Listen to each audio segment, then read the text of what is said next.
मनिषर शौक केबे उदाहरण सृष्टि करे तो पुणी केबे एक अनन्य परिचय आनिदिए।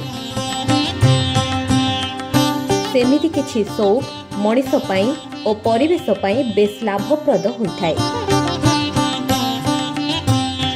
आमे कहूचु गजपति जिला पारलाखेमुंडी उपकंठर फॉरेस्ट गेट अंचलर बासिंदा टी संजीव एवं तांको स्त्री टी पद्मजांक कथा। उभय स्वामी स्त्री हेउछंती प्रकृति प्रेमी। घर को सेमाने एक सुंदर बगीचार रूप देइछंती। छात सीढ़ी घर दुआर मुह जुआड़े देखिबे एक सुंदर बगीचार भ्रम सृष्टि करिब निश्चय।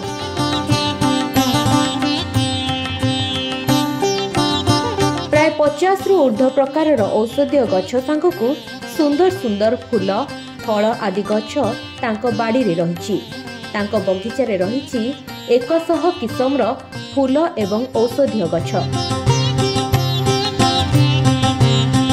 टी संजीव वन विभागर अवसर प्राप्त मुख्य किराणी होइतिबा बेले स्त्री पद्मजा होउछंती जणे गृहिणी। पद्मजांक वृक्षलता प्रति अहेतुक दुर्बलता रहितिला। सहरर सीमित जागा भितरे अल्प अल्प करी से प्रथमे छात उपरे फूल एवं फल गछ लगाइथिले। परवर्ती समय रे ऑनलाइन रे विभिन्न किसमर गछ चारा मगाई छात को बगीचा भावे सजाइबाकु लागिले। तापरे घर को किभଳି सुंदर बगीचार रूप देई हेबो सेथिरे लागि पड़िले। जहार फलस्वरूप से निजे प्रकृति प्रेमी हेबा सह सुस्थ परिवेश पई गछर आवश्यकता संपर्क रे जनसाधारण को आह्वान देउछंती।